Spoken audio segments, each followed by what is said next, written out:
Hello everybody, how are you? Hope you're fine now. Hope you're feeling well, guys. Welcome back to another latest update video about Bitcoin, guys. BTC. What's the price? What's the price changes occur in the Bitcoin? Let me show you these all things clear and absolutely I will also predicate BTC in this video. Before starting this video, make sure to subscribe my YouTube channel. Also press the bell icon, guys.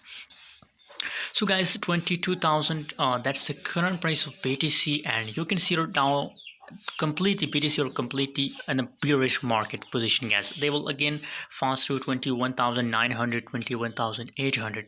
So now the price of BTC completely bearish, guys. You can see your FEC, the price chart. So already and last it's a last Monday time frame price chart.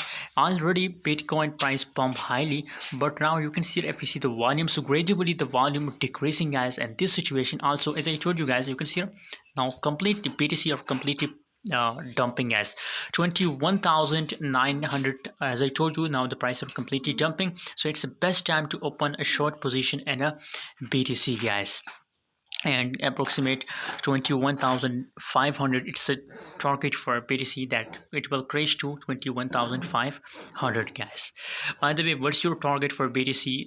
Please share in the comment box. So now the volume is decreased, guys, and this situation for my audience, it's a signal that open a short position if you want to trade BTC, guys. Thanks for watching. See you in next video. Don't forget to subscribe channel.